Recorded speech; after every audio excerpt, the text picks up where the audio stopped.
ซุ่มตรงหน้าหลังบ้านบรรยากาศยามเช้าเนาะนี่โอ้หากเห็นแดดเป็นปกติเด้อทุกคนเลยมื้อนี้แดดแจ่มใสดีเลยมื้อนี้ท้องฟ้าแจ่มใสดีเนาะมื้อนี้เห็นบ่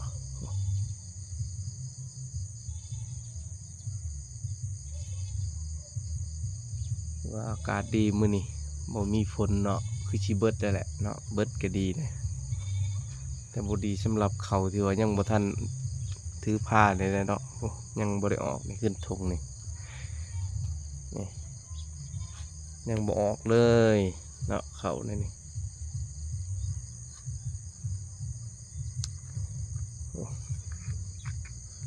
นี่เห็นบ่แดดเจ้าคัก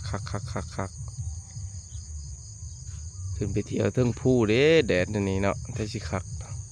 ตื่นยามเช้า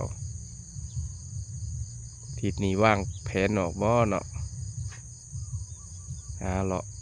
อยู่เทิงผู้อีกนี่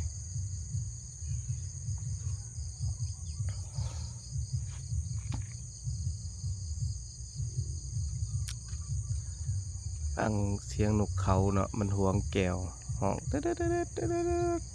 จำเสาเนาะทุกคนเนาะนี่ก็สิแบบนี้แหละ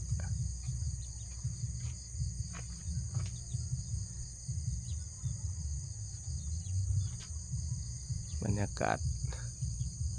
ในตัวเมืองเนาะ